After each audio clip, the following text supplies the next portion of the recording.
नमस्कार, छत्तीसगढ़ की बात में आप सभी का स्वागत है। मैं हूं आपके साथ स्मिता। 2024 के लोकसभा चुनाव की तैयारी को लेकर सभी राजनीतिक दल समीकरण बिठाने में जुटे हैं। सभी वर्गों को साधने की कोशिश की जा रही है, जिसमें सबसे महत्वपूर्ण है युवा वर्ग। बीजेपी छत्तीसगढ़ में युवा मतदाता भारत का भाग्य विधाता अभियान शुरू करने जा रही है, जिसमें भारतीय जनता युवा मोर्चे के कार्यकर्ता यंग वोटर्स साथ लाने की कोशिश करेंगी। चाहे देश की बात करें या सिर्फ छत्तीसगढ़ की, ये वो वर्ग है जो राजनीतिक दलों के लिए चुनाव के अलावा कभी प्राथमिकताओं में नजर नहीं आता, चाहे बात योजनाओं की हो या फिर रोजगार की। बाकी समय हमारे युवा अलग अलग मुद्दों पर प्रदर्शन करते आपको मिल जाएंगे। वैसे चुनाव से पहले अभियान और सम्मेलनों का सिलसिला तो चलता रहता है। विधानसभा चुनाव के समय तत्कालीन सीएम भूपेश बघेल सम्मेलनों के जरिए युवाओं को साथ लाने की कोशिश कर रहे थे। 11 लोकसभा सीट पर जीत के लिए युवा वर्ग को साधने के लिए बीजेपी ने अब आगे कदम बढ़ा दिया है। लेकिन छत्तीसगढ़ में युवाओं को बेरोजगारी भत्ते जैसे वादे करने वाली कांग्रेस इस बार कोई बेहतर विकल्प खोज पाएगी? सवाल यही है कि युवाओं का भाग्य किस पार्टी के साथ सुरक्षित है। चुनाव के समय बड़े बड़े वादे तो किए जाते हैं, लेकिन वो धरातल पर नहीं उतरते। कांग्रेस बेरोजगारी को लेकर बीजेपी पर सवाल उठा रही है, तो बीजेपी मुद्रा लोन जैसी केंद्रीय योजनाओं के तहत स्वरोजगार की बात कर रही है। दोनों के दावों में कितनी सच्चाई है, इसी पर चर्चा करेंगे, लेकिन उससे पहले कुछ प्रतिक्रियाएं सुन लेते हैं। देखिए, युवा तो भारतीय जनता पार्टी से सवाल कर रहे हैं कि मोदी जी ने 2014 में वादा किया था हर साल 2 करोड़ युवाओं को रोजगार देंगे। अभी तक 20 करोड़ युवाओं को रोजगार मिलना था। युवा महंगाई, बेरोजगारी के दंश को झेल रहे हैं।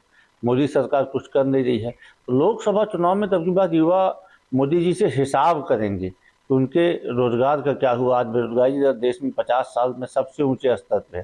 तो ऐसे में भाजपाओं को झोंक दे या कुछ कर दे, कोई फर्क नहीं पड़ने वाला है।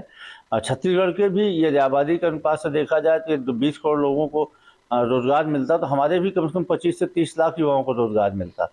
तो छत्तीसगढ़ के युवा भी भारतीय जनता पार्टी से लोकसभा चुनाव में हिसाब करेगा। देखिए, माननीय नरेंद्र मोदी जी की सरकार जब से आई है, मुद्रा बैंक योजना के तहत 40 करोड़ लोगों से ज़्यादा 3 ग्रेड में उन्हें लोन मिला है और वो अपना व्यापार कर रहे हैं। तो ये 2 करोड़ में अटके रहे, इनकी सुई अटक जाती है ना, तो आगे नहीं बढ़ती है। अरे आगे देखो, आगे बढ़ो। 40 करोड़ लोगों से ज़्यादा का आंकड़ा है जो मुद्रा बैंक योजना से लाभ लेकर और स्वरोजगार कर रहे हैं। भारतीय जनता पार्टी विकास पर और रोजगार युवाओं को दे, इस पर केंद्रित है। क्या युवा भविष्य नहीं है देश का? कांग्रेस ये मानती है? क्या सिर्फ राहुल जी देश का भविष्य है? भारत का हर युवा भारत का भविष्य है और वो भारत को आगे ले जाएगा। चलिए, इसी के साथ इस पूरे मुद्दे पर चर्चा करने के लिए हमारे साथ कुछ खास मेहमान जुड़ चुके हैं। आपका परिचय उनसे करा देती हूँ। बीजेपी प्रवक्ता जसविंदर बग्गा जी हमारे साथ जुड़े हैं और कांग्रेस से शालिनी राम टेके जी हमारे साथ जुड़ चुकी है। साथ ही वरिष्ठ पत्रकार कौशल स्वर्णबेट जी हमारे साथ जुड़े हैं। आप सभी मेहमानों का बहुत बहुत स्वागत है अनादि टीवी में।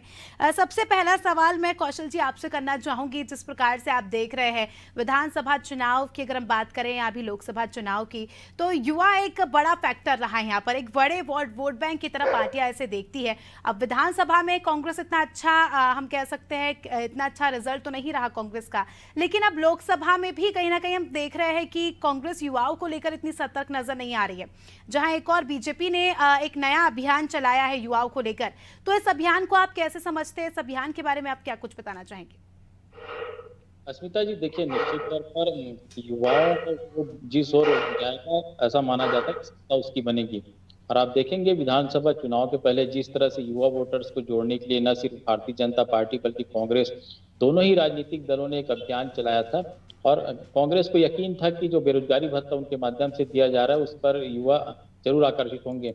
लेकिन जिस तरह से भारतीय जनता पार्टी ने पीएससी की जो गड़बड़ी है और जो भर्ती परीक्षाओं में जो गड़बड़ी है उसको लेकर जिस तरह से आंदोलन किया, तो कहीं न कहीं ये लगा कि युवा का जो रुझान है और जिस तरह युवाओं में आक्रोश दिखा, और यही वजह मानी जा सकती है कि जिस तरह के परिणाम सामने आए, कांग्रेस के लोगों को बिल्कुल यकीन नहीं था कि इस तरह की जो उनकी एक तरफा बहुमत वाली सरकार है वो छीन जाएगी उनसे। और यही देखेंगे कि रिजल्ट के बाद जो स्थिति थी, तो ये माना गया कि जो महिलाएं हैं और जो युवा हैं वो भारतीय जनता पार्टी की ओर गए और भारतीय जनता पार्टी का उन्होंने खुलकर साथ दिया। जिस तरह से परीक्षा में गड़बड़ी को लेकर प्रदर्शन हुए तो उस समय युवाओं का जो आक्रोश देखने को मिला था, तो कहीं न कहीं यही वजह है कि उसको लेकर विधानसभा चुनाव के जो परिणाम देखने को मिले। लेकिन रही बात अब लोकसभा चुनाव की, निश्चित तौर पर दोनों ही राजनीतिक दलों ने एक बार फिर शुरू कर दिया। पिछले बार आप देखेंगे लगभग 5 से 5.5 लाख नए वोटर्स थे जो युवा थे, जुड़े थे। अभी चूंकि वोटर सीमा में जोड़ने का काम फिर से शुरू हो गया, तो ऐसा लग रहा है कि 50,000 वोटर और बढ़ सकते हैं जो युवा हो सकते हैं। तो कहीं कहीं 5.5 से 6 लाख वोटर जो नए होंगे, उनको साधने की सबसे बड़ी चुनौती दोनों ही राजनीतिक दलों के लिए है। और भारतीय जनता पार्टी जो अभियान चला रही है, उसी तरह युवा कांग्रेस भी कुछ दिन पहले बैठक करती है और वो कहती है कि बेरोजगारी को मुद्दा बनाएगी लोकसभा चुनाव में। तो बेरोजगारी एक बहुत बड़ा मुद्दा निश्चित तौर पर रही है देश में। और देखेंगे जिस तरह से आंकड़े आ रहे हैं बेरोजगारी के, पूरे देश भर में स्थिति ठीक नहीं है। छत्तीसगढ़ में भी आप देखेंगे कि जो बेरोजगारी भत्ता देने की बात शुरू की गई थी, ये कहा जा रहा था कि छत्तीसगढ़ में बेरोजगारी दर बहुत कम है। लेकिन जब बेरोजगारी भत्ता देने की जब बात आई, उस समय देखेंगे कि जो सभी जिले हैं, प्रदेश के सभी जिलों में टोटल जो बेरोजगार जो पंजीकृत हैं, उनकी संख्या लगभग 16.5 से 17 लाख पंजीकृत बेरोजगारों की थी। हालांकि 1.25 लाख लोगों को जो बेरोजगारी भत्ता देने की शुरुआत की गई थी कांग्रेस सरकार की ओर से। लेकिन इतने बड़े संख्या में यदि बेरोजगार हैं, तो पूरे देश में बेरोजगारी की स्थिति क्या होगी, आप इसका अंदाजा लगा सकते हैं। तो यही वजह है कि देश भर में जो युवा हैं, लोकसभा चुनाव निश्चित तौर पर देश का चुनाव है, और देश भर में यदि युवाओं को आपने साथ लिया, कांग्रेस ने यदि ये जो इंडिया गठबंधन है यदि उसने युवाओं को साथ लिया, तो मुझे ऐसा लगता है कि भारतीय जनता पार्टी के लिए बहुत बड़ी चुनौती हो जाएगी। क्योंकि यही वजह है कि जो पिछले बार जो परीक्षाओं में जो गड़बड़ी हुई है, उसके चक्कर में कांग्रेस को यहाँ सत्ता से हाथ धोना पड़ा। यदि रोजगार की बात प्रधानमंत्री ने की थी और रोजगार यदि नहीं दिया गया, तो निश्चित तौर पर जो एनडीए सरकार है उसके लिए एक बहुत बड़ा चैलेंज साबित हो जाएगा कि युवाओं को किस तरह अपनी ओर आकर्षित करें। बिल्कुल, इसकी हम प्रतिक्रिया लेंगे। हमारी कांग्रेस प्रवक्ता हमारे साथ जुड़ी, उससे पहले मैं जसविंदर जी से सवाल करना चाहूंगी। जसविंदर जी, अभियान की शुरुआत आपने कर दी है, युवाओं को साधने की कोशिश आप करेंगे, किस प्रकार से अभियान काम करेगा? इस अभियान के तहत क्या आपका टारगेट रहेगा? युवा वर्ग को हम देखते हैं स्विंग वोटर्स रहते हैं, ज्यादातर वो वोट नहीं देते हैं, और देते भी है तो असमंजस की स्थिति में रहते हैं। ऐसे में बीजेपी की क्या स्ट्रेटेजी है? देखिए अस्मिता जी, भारतीय जनता पार्टी लगातार 5 वर्ष 365 दिन युवाओं से, महिलाओं से, किसानों से, व्यापारियों से, उद्योगपतियों से, ऐसे सारे वर्ग के लोगों से संपर्क में रहती है। ये हमारे लिए कोई नया कार्य नहीं है कि लोकसभा का चुनाव आया है इसलिए हम युवाओं को जोड़ने की कोशिश कर रहे हैं। हम तो युवाओं से लगातार संपर्क में रहते हैं, युवाओं की समस्याओं को लेकर संपर्क में रहते हैं, और हमारी कोशिश होती है कि विकसित भारत में, इस बढ़ते भारत में, इस प्रगति करते भारत में युवाओं का योगदान भी हो, क्योंकि भारत 65% युवाओं की आबादी वाला देश है। और दूसरी बात, जिस प्रकार से कांग्रेस के प्रवक्ता सुशील जी कह रहे थे, मैं उन्हें एक बात कहना चाहता हूं, वो भी पैनल में नहीं है, लेकिन उनके कांग्रेस के प्रवक्ता के माध्यम से इस बात को कहना चाहता हूं कि जिस प्रकार से भारत पिछले 10 वर्षों में सशक्त हुआ है, जिस प्रकार से भारत की सक्षमता पूरे विश्व ने सराही है, मानी है, और भारत का हर नागरिक अपने आप को सशक्त महसूस कर रहा है, वैसे ही भारत का युवा भी अपने आप को सशक्त महसूस कर रहा है। और मोदी जी के साथ आंकड़े तो ये नहीं बताते ना सर, जो आंकड़े सामने निकल कर आ रहे हैं, जिस प्रकार से युवा प्रदर्शन कर रहे हैं, जिन युवाओं के पास रोजगार है उनकी भी अपनी समस्या है, अपनी समस्या को लेकर प्रदर्शन कर रहे हैं, तो ये आपको चैलेंज नहीं लगता क्या बड़ा? ठीक है, पिछले 5 वर्षों में छत्तीसगढ़ में कांग्रेस की सरकार ने जिस प्रकार से सरकार चलाई है, उसको लेकर युवाओं में असंतोष था, इसीलिए एससी एसटी वर्ग के युवाओं को नग्न प्रदर्शन करना पड़ा। ठीक है, इसका जवाब लेंगे। शालिनी जी हमारे साथ लगातार जुड़ी हुई है। शालिनी जी, क्या कहेंगे आप? एक तरफ देखा जा रहा है बीजेपी ने अपनी तैयारियां शुरू कर दी है आने वाले चुनाव को लेकर। इंडिया अलायंस के सामने एक बड़ी चुनौती है युवाओं को साधना, और खासकर हम छत्तीसगढ़ की बात करें तो क्या कुछ आपकी रणनीति रहने वाली है आने वाले समय के लिए? आने वाले समय में हमारी रणनीति ये रहेगी कि हम जो नए वोटर्स हैं उनको जोड़ेंगे, और उनके हक के लिए हम पहले भी लड़ते आए हैं, अभी भी लड़ेंगे। जैसे कि मेरे बीजेपी प्रवक्ता ने कहा कि यहाँ पे बेरोजगारी दर बढ़ी हुई है। बेरोजगारी दर अभी से नहीं सर, जब 15 साल आपकी सरकार थी ना, तब से बढ़ी हुई थी। शायद आप लोगों ने ध्यान नहीं दिया, उस समय भी युवा अपना अधिकार मांग रहे थे, आप लोगों से बेरोजगारी भत्ता की भी बात की गई थी, लेकिन उस समय रमन सिंह जी का राज था, उन्होंने कहा था हम बेरोजगारी भत्ता देंगे। ये महज सिर्फ एक कहना चाहिए, ये घोषणा कर दिया गया था कि ठीक है हम बेरोजगारी भत्ता देंगे, उसके बाद उनको सिरे से नकार दिया गया था, उनको कोई भी भत्ता नहीं दिया गया। तो जब कांग्रेस की सरकार आई तो उन्हें बेरोजगारी भत्ता मिला भी, कई युवाओं ने इसका लाभ भी लिया, और इसी प्रकार अभी कांग्रेस की सरकार अब तो सत्ता क्या में शालिनी नहीं जी हम होने ये के कह सकते हैं कि सिर्फ महज बेरोजगारी भत्ता दे देने से युवा जो है सशक्त हो गए हैं? बेरोजगारी भत्ते की कितनी रकम होती है, उससे क्या ही होता है? क्या मैं वही बता महज रही हूँ बेरोजगारी आपको। भत्ते से देखिए, हम ये कह कुछ सकते लोगों हैं कि ने लाभ छत्तीसगढ़ लिया का है, युवा सशक्त हो गया है? सशक्त नहीं हुआ है, कुछ लोगों ने इसका लाभ लिया है, कम से कम उसे आश्वासन तो था कि कुछ न कुछ हमको सरकार केंद्र की ओर से, राज्य की ओर से कुछ तो धनराशि मिल रही है, जिससे और वो जो अपने असंतुष्टि देखी गई थी छत्तीसगढ़ के युवाओं में, जिस प्रकार से प्रदर्शन किए जा रहे थे, घोटाले हो रहे थे, सरकारी नौकरियों में घोटाले हो रहे थे, भर्ती नहीं हो रही थी, तो क्या कहीं ना कहीं इसके लिए कांग्रेस पार्टी जिम्मेदार नहीं है? भर्तियां कब नहीं हो रही थी ये बताइए। कई सारे राज्य ऐसे में पद है, इसीलिए देखिए, तो युवा प्रदर्शन कर रहे थे, भर्तियां नहीं कहाँ हो से रही थी। निकलती है, रुके बग्गा जी मैं बताती हूँ। भर्तियां केंद्र से रुकी हुई थी, पहले कहाँ से भर्तियां आती थी? रेलवे की इतनी सारी वैकेंसी आती थी, बैंक की इतनी सारी वैकेंसी आती थी। सरकार केंद्र आपकी ने थी, आपने क्या किया? 5 हमें सालों में इतने- एक एसआई की भर्ती नहीं कर पाई कांग्रेस सरकार 5 वर्षों में। क्यों 5 वर्षों में क्या उन्होंने आत्मानंद स्कूल खोल के भर्तियां नहीं की, नियुक्तियां नहीं की? संविदा में शालिनी जी, संविदा में आत्मानंद वो का पूरा संविदा- व्यवस्था आपको पता है, संविदा में टीचर है, उसमें एक भी परमानेंट टीचर नहीं है उसमें। तो क्या आप ये कहना चाह रहे हैं इस डिबेट के द्वारा कि वो उनको हटा दिया जाएगा? आत्मानंद कैसे के हटा? टीचर देखिए, की आप- सैलरी मेरा सवाल इतना सा है शालिनी जी आप लोगों ने कि तो आप यहाँ ये तक कह ये रहे हैं, कह देखिए दिया इसका है कि खामियाजा आत्मानंद आपको का नाम भुगतना भी पड़ बदल गया, दिया जिस जाएगा। प्रकार से हमने देखा आप डिबेट को- घोटाले। आप डिबेट को ठीक है दूसरी जगह मत जसविंदर लीजिए। जी, शालिनी जी एक छोटा सा सवाल, जिस प्रकार से हमने देखा युवाओं ने जिस प्रकार से प्रदर्शन किया, ठीक है, आपने देखा होगा सड़कों पर नग्न प्रदर्शन करने को मजबूर हो गए युवा, और जिस प्रकार से मैं फिर से वो सवाल दोहरा रही हूँ, ना ही केवल वो युवा जो बेरोजगार है, जबकि जिनके पास काम था, जो युवा काम कर रहे थे, वो भी इतने असंतुष्ट थे कि उन्हें भी हमने सड़कों पर देखा, किसी का वेतन रुका है, किसी को कुछ प्रॉब्लम्स थी। तो कहीं ना कहीं आप अपनी पार्टी को जिम्मेदार नहीं मानती इन सब में? मैं इन सब में हमारी पार्टी को जिम्मेदार नहीं मानती। क्यों बताऊं? क्योंकि इनके ही कुछ सांसद ने ये युवाओं को गुंडा कहा था। उस वक्त ये कहाँ थे? गुंडा प्रवृत्ति कहा था ना आप ही लोगों ने, जब वो अपना हक मांगने गए थे तो उनको घेरा गया था पुलिस बल के द्वारा, एक सोर्स लगाया गया था, उन पर लाठी चार्ज किया गया था, आंसू गैस छोड़ा गया था। लाठी तब चार्ज कांग्रेस के- किसने परमिशन दी थी ये सब करने की? ये तो यही लोग बता सकते हैं। वो लोग कैसे सरकार बताएंगे? हमारी सरकार थी, आपकी, पावर ईडी आपके पास। सीबीआई आपके आपकी थे। थी। भाई पुलिस बल आपके द्वारा नाचता है, ईडी आपके बल क्या पे बात नाचती कर रही है, हो? किसी के बल में CBI कोई आपके नहीं बल पे नाचता। नाचती शालिनी है। जी आप क्या राज्य कह रही हैं, सरकार आप से थोड़ा चलती है, खुद भी शालिनी जी। सोचिए। ठीक है जसविंदर जी, ठीक है हमारी सरकार थी तो इनके सांसदों ने ये क्यों कहा कि युवा एक छात्र वर्ग गुंडा है? बताइए आप।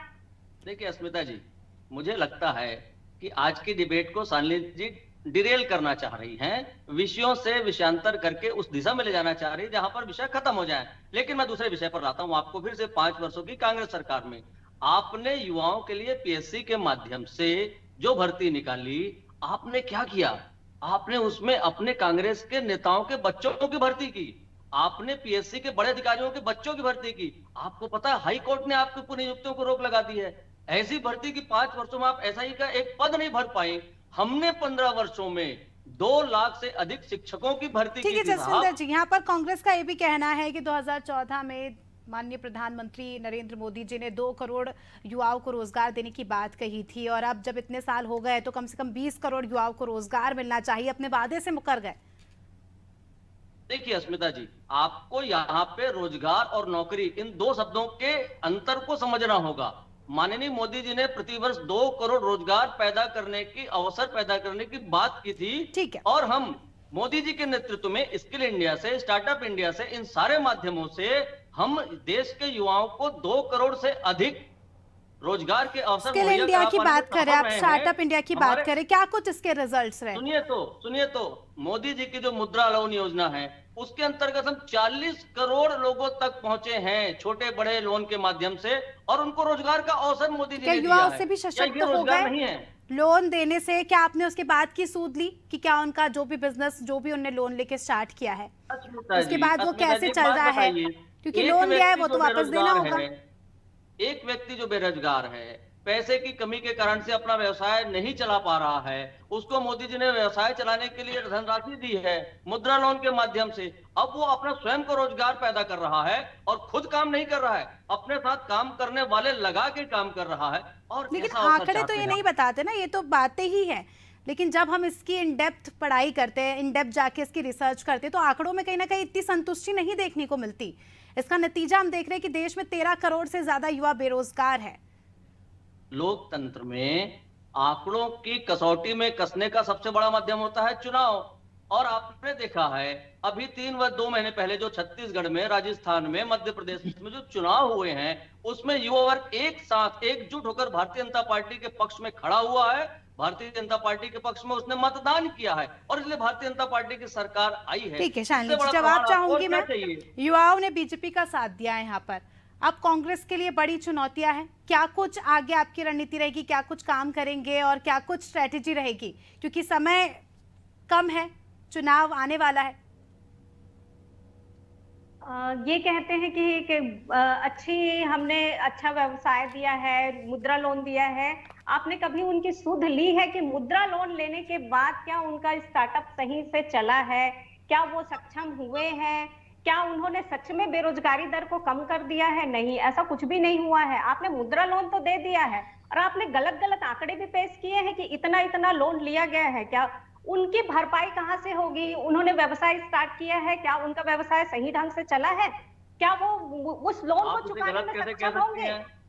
आप इसे गलत कैसे कह सकती है? मैं पहले तो गलत ये बताएं। इसलिए कह सकती हूँ क्योंकि आपके पास आपने कोई ये आंकड़ा कहा है? है कि पीएससी घोटाला कांग्रेस ने किया है। आपके पास क्या प्रूफ है कि बीजेपी के लोग इसमें पीएससी में नहीं घुसे हैं? हाई कोर्ट ने कहा है शालिनी जी, हाई कोर्ट ने आपके ऊपर टिप्पणी की है। हाई कोर्ट ने, मैंने नहीं हाई किया। कोर्ट ने हमने टिप्पणी तो की है और हमने हाई तो कोर्ट तथ्य ने के ठीक है। आरोप टिप्पणी की लगाए है। थे। जसविंदर जी, क्या आपको शालिनी जी, मालूम है? हमारे साथ वरिष्ठ क्या आपको पत्रकार कौशल जी जुड़े हैं, उनकी प्रतिक्रिया लेना चाहूंगी। कौशल जी, अगर हम राजनीति मुद्दे से हटके इस पूरे विषय की बात करें, देखिए युवा सबसे ज्यादा हमारे भारत देश में ही युवा पाए जाते हैं और हमारे देश की पहचान ही है कि हमारे पास सशक्त युवा है, युवा ही हमारी देश की ताकत है। लेकिन जिस प्रकार से स्थितियां देखी जा रही है, मुझे ऐसा लगता है कि चुनाव के समय ही युवाओं को याद किया जाता है, ये सूद ली जाती है कि कितना रोजगार है, क्या शिक्षा का स्तर है और आगामी समय में उनके लिए क्या कुछ काम होने वाले हैं। अगर इन सब से हम परे हट के बात करें तो क्या वो ऐसे काम होंगे या क्या वो ऐसी चीज होगी जो युवाओं के लिए वाकई करनी होगी जिससे हमारे देश के युवा सशक्त हो? राजनीति से परे होके क्या लगता है? और खासकर अगर हम छत्तीसगढ़ के लिहाज से बात करें तो छत्तीसगढ़ में भी आज हम देखते हैं कि छत्तीसगढ़ का युवा अपने प्रदेश से दूसरे प्रदेश में पलायन करने को मजबूर है। क्यों? क्योंकि उनके पास यहाँ पर रोजगार के लिए कोई साधन नहीं है, इंडस्ट्रीज नहीं है, ऐसी कोई जगह नहीं है जहाँ पर वो अपना काम कर सके। तो उसके लिए आप क्या कहना चाहेंगे? अस्मिता जी, निश्चित तौर पर आपने काफी अच्छा सवाल किया और मुझे ऐसा लगता है कि देश में नहीं से बल्कि छत्तीसगढ़ के प्रॉपर में यदि बात करें तो यहाँ पर काफी संसाधन है। आप देखेंगे छत्तीसगढ़ में कोयला है, आयरन है, ओर है, हीरा भी है, सोना भी है। तो मुझे ऐसा लगता है कि यदि इसकी प्रोसेसिंग प्लांट जैसी चीजें यहाँ पर शुरू हो जिससे यहाँ पर आप रोजगार डेवलप कर सकें, तो जो युवा है, जो पढ़ा लिखा युवा है, जिसको जॉब के लिए दूसरे प्रदेशों में जाना पड़ता है, मल्टी सिटी में जाना पड़ता है, मेट्रो सिटी में जाना पड़ता है, तो उसको वहाँ पलायन करने की जरूरत नहीं पड़ेगी। और यही वजह है कि आप देखेंगे जो यहाँ पर अच्छा पढ़ लिख लेता है, जो बाहर जाके पढ़ता है, उसके पास यहाँ आकर नौकरी करने के चांसेस नहीं रहते हैं। बिल्कुल। यदि परीक्षाएं भी निकाली जाती है तो सीमित पोस्ट होते हैं, तो गवर्नमेंट जॉब भी बहुत कम है। तो प्राइवेट सेक्टर एक ऐसा सेक्टर है जहां पर आप जितने भी, जैसे अभी फूड प्रोसेसिंग प्लांट है, मक्का प्रोसेसिंग प्लांट है, एथिलान प्लांट है, यदि इस तरह के प्लांट छत्तीसगढ़, जहां पर वनौषधि के प्रोसेसिंग के प्लांट है, जो छत्तीसगढ़ की ताकत है, यदि यहाँ की जो ताकत है उस पर हम प्लांट के रूप में बदले और यहाँ पर इन चीजों को चालू करें, तो मुझे ऐसा लगता है कि यहाँ का जो युवा यहीं रहेगा और यहाँ उनको रोजगार मिलेगा। न सिर्फ लोन देने से मुझे ऐसा लगता है कि उसका रोजगार सफल हो गया, आप नहीं कह सकते। यदि आप उसको अच्छा जॉब देते हैं, यदि आप उनको लोन देने के साथ उनको स्किल डेवलपमेंट की ट्रेनिंग भी देते हैं, क्योंकि आप लोन बस दे देते हैं तो उसके पास बिल्कुल क्या करेगा। तो मुझे ऐसा लगता है कि आपको स्किल डेवलपमेंट को मजबूत करना पड़ेगा। पिछले सरकारों में अच्छा चला स्किल डेवलपमेंट, लेकिन वो कोर्स को आपको और मजबूती से खड़ा करना होगा ताकि वो अपने पैरों पर खड़ा हो सके। न सिर्फ जॉब बल्कि स्वरोजगार की दिशा में भी सरकार को काम करना चाहिए, क्योंकि आप देखेंगे कि जितने संस्थान हैं वहाँ हर युवा को रोजगार दे पाना संभव नहीं है, हर किसी को नौकरी दे पाना संभव नहीं है। बिल्कुल। लेकिन यदि आप स्वरोजगार की दिशा में स्किल इंडिया की यदि आप बात करते हैं तो उन स्किल डेवलपमेंट प्रोग्राम से निकलने वाले कितने बच्चे स्वरोजगार से जुड़ रहे हैं इसका भी रिकॉर्ड रखना होगा। क्योंकि यदि आप सिर्फ स्किल डेवलपमेंट प्रोग्राम चला दिए, 10 लोग को आपने ट्रेनिंग कर दी, उसमें से 9 लोग काम नहीं कर रहे हैं या नहीं कर पा रहे हैं, तो उसकी वजह को भी आपको समझना पड़ेगा। क्या बिल्कुल। प्रॉपर उनको स्किल डेवलपमेंट के कोर्स कराए जा रहे बिल्कुल हैं कौशल जी, या नहीं तो कराए कुल जा रहे हैं? मिलाकर हम ये कह सकते हैं कि ना लोन से ना बेरोजगारी भत्ते से युवाओं का कुछ होने वाला है। अगर इसकी बजाय हम उन्हें इतना सशक्त बना दें, उन्हें सही गलत और इतनी समझदारी उन्हें सिखा दें कि किस प्रकार से वो अपना रोजगार स्वयं उत्पन्न कर सकते हैं, किस प्रकार से वो काम करके नई नई इनोवेशन के साथ जो है अपनी स्किल्स को यूज कर सकते हैं, तो वो ज्यादा बेहतर होगा। और आने वाले समय में हम छत्तीसगढ़ के युवाओं को भी एक नए, हम कह सकते हैं कि एक सशक्त छत्तीसगढ़ के रूप में देखने वाले हैं। बहुत बहुत शुक्रिया आप सभी मेहमानों का हमारे साथ जुड़ने के लिए और चर्चा में शामिल होने के लिए। तो देखिए, युवा हमेशा से ही राजनीति का विषय रहे हैं और जब जब चुनाव आते हैं तो तमाम राजनीतिक दल एक बड़े वोट बैंक की तरह युवाओं की तरफ देखते हैं और युवाओं के मुद्दे, हम कह सकते हैं कि हर बार धरातल के नीचे दब जाते हैं। और आगामी जब भी चुनाव होते हैं तो उन मुद्दों को निकाला जाता है, उन मुद्दों पर राजनीति की जाती है। लेकिन मुझे ऐसा लगता है कि ये तमाम मुद्दे राजनीति के विषय नहीं है, बल्कि इन सब पर काम करना होगा, क्योंकि जो हमारा देश है जिसकी पहचान ही युवा है और सबसे ज्यादा युवाओं वाला हमारा देश है, अगर हमारे देश के युवा सशक्त हो जाते हैं, अगर हमारे देश के युवाओं में कैन डू की वृत्ति आ जाती है, तो आगामी समय में हमारा देश भी सशक्त बनेगा और विश्व गुरु बनने से हमारे देश को कोई ताकत नहीं रोक पाएगी। फिलहाल छत्तीसगढ़ की बात में इतना ही। दीजिए मुझे इजाजत, देखते रहिए अनादि टीवी। नमस्कार।